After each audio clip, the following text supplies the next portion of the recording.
In 1940, Alice Lamb works on her typewriter, living in a cottage by the seaside in Kent. She has lived in the village since before the start of World War II, during which time she tolerated the harassment by local children who thought she was a witch because she was a recluse. One morning as she is busy working on her thesis, a group of young boys stone her windows with pebbles and bam, calling her a Nazi spy. Infuriated, she follows them to the school and complains sternly to the headmaster there. Mr. Sullivan reiterates that this situation would stop escalating if perhaps she wouldn't provoke the children. Alice stomps away. On her way back to her cottage, she passes through the town square, stopping by Muriel's shop. Mrs. Evans and her daughter were there too. The little girl is earnestly requesting her mother to buy her a bar of chocolate, which Mrs. Evans explains that they did not have enough coupons left for. Alice asks for a packet of Westerly cigarettes and the bar of chocolate that the girl held in her hands. Assuming that she's bought it for her, Mrs. Evans asks her daughter to thank the nice lady. But Alice just grabs her purchases and walks straight out of the shop, leaving the girl wailing in her wake. A few days later, as Alice is typing feverishly on her typewriter, she is inflicted upon by an unexpected guest. Mrs. Lawrence stands on her doorstep saying that they were expecting Alice at the station an hour ago.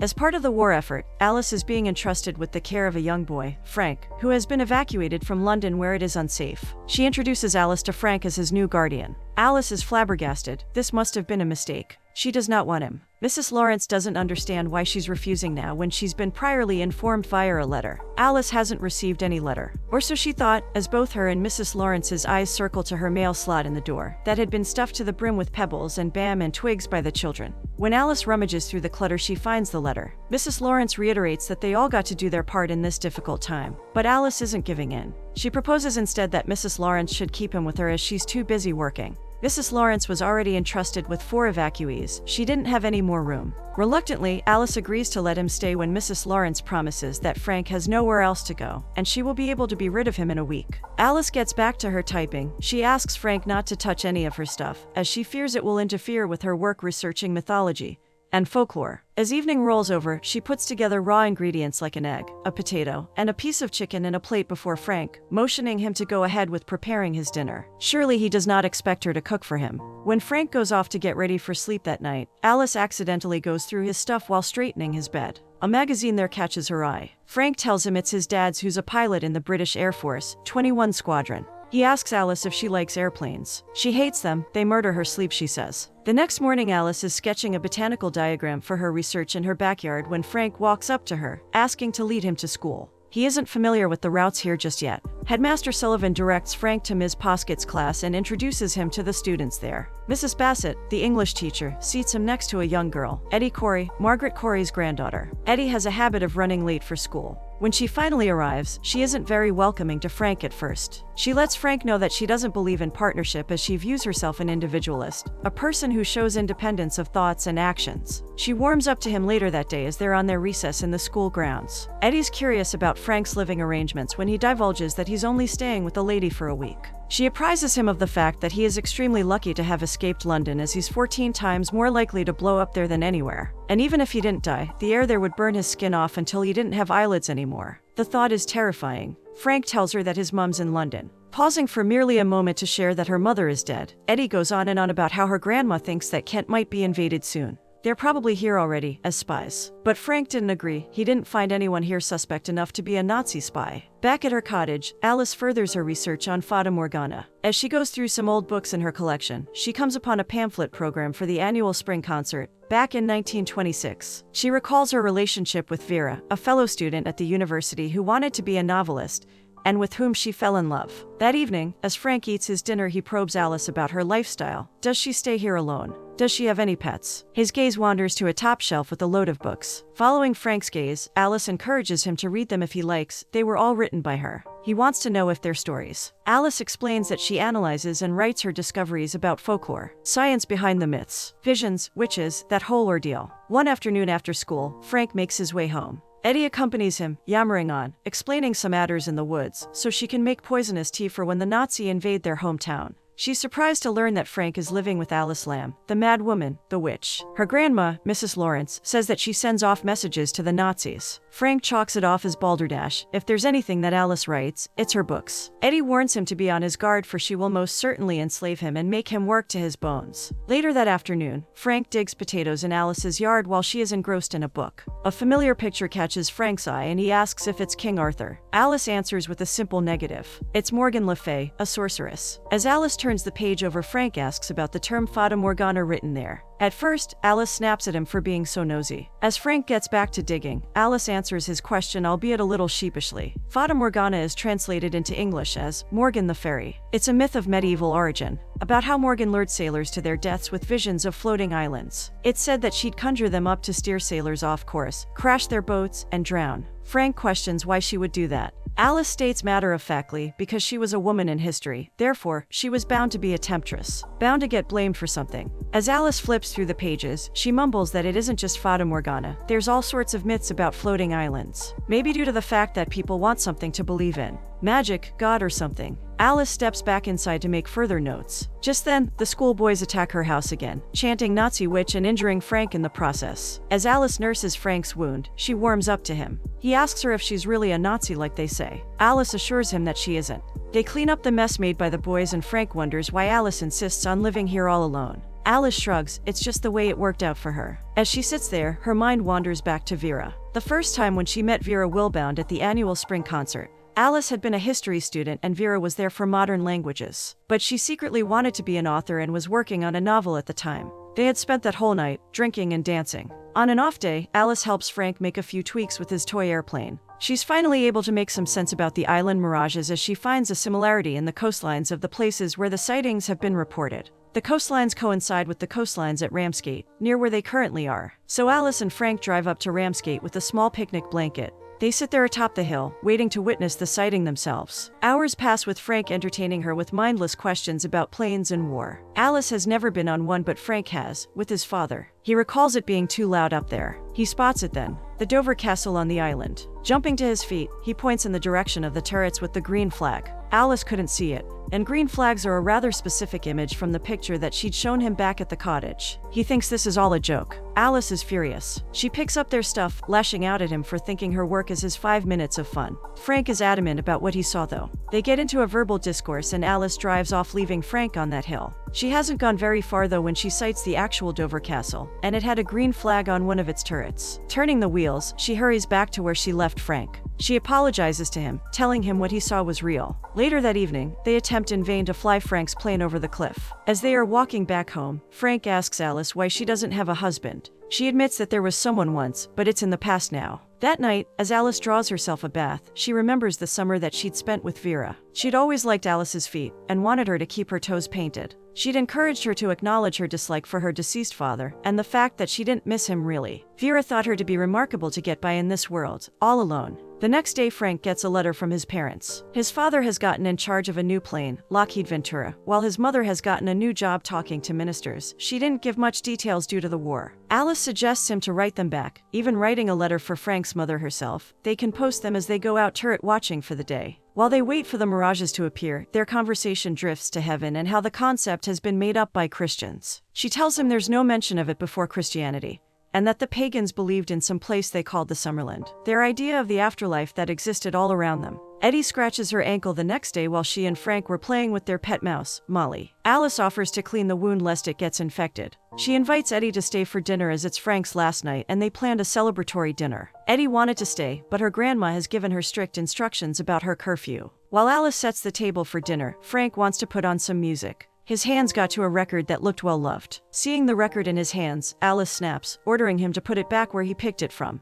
She later apologizes to him, saying that it was a gift from a lady, her friend. Frank asks then if she was the one that she'd loved. Why would he say that? Alice is surprised. Wouldn't he find it strange, a woman loving another woman? Frank shakes his head. The gesture makes Alice cry. She weeps in gratitude. Most people think it's wicked. They think it's a sin. And here he sat, with innocent eyes, seeing and accepting her for it. The next morning, Alice walks Frank to school for the last time. It's a bittersweet walk as she instructs him to help around her new home and to never forget to write back to his mother. Upon reaching the school, Headmaster Sullivan is out waiting for them. He breaks the news to Frank about moving to a different town and a new school. Frank does not take the news well. Distressed, he runs off. Back at her cottage, Alice reminisces about her time with Vera. Vera had always wanted a family. She had desperately wanted to be a mother. Alice changes her mind and decides to keep Frank with her. She picks him up from school and they set up space for his stuff at the cottage. It's Frank's birthday the next day, as Headmaster Sullivan had told her. That evening, while Frank was away working on some project with Eddie, Alice is visited by Mrs. Lawrence. She is there to inform her that Frank's father has been killed in battle and Alice must break this news to him. As she was devastated by the similar loss of her own father, Alice decides to delay telling Frank. She couldn't sleep. Restless, she wanders over to the shore, her mind going back to Vera. She'd left her in pursuit of motherhood. Their relationship could never have led to what she had wanted the most. No amount of pleading from Alice would have been able to give Vera a family, the joy of birthing a child. Mrs. Corey denies Eddie permission to come to Frank's party. In fact, she takes it up a notch by asking Headmaster Sullivan to transfer Eddie to another class, as she didn't want her spending time in Frank and Alice Lamb's company. Mr. Sullivan asks her to cut the boy some slack. The poor boy had just lost his father. He could do good with as many friends as he could have. Frank and Alice are surprised to see Eddie at the cottage for Frank's birthday party. Alice is busy putting up various table games for the party. As she ties the blindfold on Frank for pin the tail, she notices Eddie with a strange look on her face. She begins to ask Frank about her father, but Alice diverts the conversation by moving Frank towards the game. Eddie runs away, and when Alice follows her down the coast, she yells at her for not telling him yet. She accuses her of being a liar. Alice tries to reason with her by promising that she's going to tell Frank tomorrow. She just wanted him to have a good memory of his birthday. Eddie isn't convinced, so she stomps back home, calling her a deceitful person. Frank is sad to find that Eddie didn't stay. Alice tells him that she was feeling a bit dizzy. Frank questions her about the mirages and how he could only see the Dover Castle one and not Alice. Maybe someone trying to speak with him from Summerland. Alice gently explains to him that those are just stories, two completely different ones. It's nothing more than that, like a mirage in the desert, just refraction. But if someone was trying to speak to him, someone who has passed, it could only mean that they loved him dearly. The next day, while Alice prepares a permanent room for him to stay in, she finds photographs of Frank and his parents in his scrapbook, and is shocked to discover that his mother is Vera. Vera willbound, she finds hundreds of pictures of her in that book. She looks so happy in them, so content. Motherhood is a pretty color on her. While at school, Frank and Eddie get into an argument whilst playing. Eddie yells at him that the witch, Alice Lamb, has gotten into her head. She makes him see whatever she wants, she lies to him, and he can't even figure it out. When Frank argues back that Alice isn't anything like that, Eddie snaps and spills the beans about his father's death. Shocked, Frank runs away into the woods. Meanwhile, Alice drives over to Mrs. Corey's house, with a letter from the evacuee council in hand. She asks her how do they pick homes for the evacuee. Mrs. Corey explains that the council doesn't pick homes, but rather, people volunteer for themselves, just like she did. But Alice hadn't volunteered. At school, Headmaster Sullivan grills Eddie to think carefully about where Frank could have gone. Eddie leads them to the train station to take the train for London, but it has already left for the day. Headmaster Sullivan brings Eddie back to her home, where they find Alice and Mr. and Mrs. Corey in conversation. Shocked to see her out of school, Alice quizzes her whether she's told Frank. Headmaster Sullivan tells them that Frank has boarded the train to London. The station master has seen him. Alice gets into her car on her way to London. She finds him at an air raid site, in the neighborhood where his home once was. She asks the officer there about any survivors, but it was hard to tell in all that chaos. He asks Alice to leave her address, and he could correspond with her if and when they have any news. Meanwhile, another airstrike happens, forcing them to take shelter in a tunnel. The next morning, Alice convinces a miserable Frank to come back to Kent with her. His mother wouldn't have wanted him to be in London, where it is extremely unsafe. As they pass Ramsgate while on their drive back, Frank screams at Alice to stop the car. He gets off and runs in the direction of the water. There, he stands atop a large stone amidst the water. He yells at Alice for not telling him about his father. He has felt him speaking to him from Summerland. Just then they see it. The mirage, Fata Morgana. Whatever it was there on the horizon, and this time, Alice could see it just as well as Frank. In his attempt to take a clearer look, Frank trips on his own feet and falls into the water. He flails under the water until Alice dives straight in without a thought. She swims to where he is and manages to rescue him. Once they are back at the cottage, Alice shares the story about her father with Frank. She was on the Majestic, one of the greatest ships in the fleet. But the hardest thing was, they didn't know how to grieve for him. He was just gone. Amidst the war, he had loved stories of the sea. He said when a Viking died, they laid them on their boat, set it ablaze, and sent it to the waves. The fire would free their spirit, and it would float away to paradise. So they had built a boat for her father out of paper and sticks. They waited till it was dark, then set it alight and let it sail out to sea. Watched till the last embers burn away. It was supposedly their way of saying goodbye. Alice shows Frank his new room that she had decorated with all of his belongings. His crafts of planes that they had built together hung in a corner. Another model sat atop his dresser. She had really gone out and personalized it to him, and Frank is happy to see that. Alice does not know how long she will have Frank with her, but while he's here, she wants him to feel welcomed. Frank shows her photos of his dad, and they talk about the various planes that he has been on.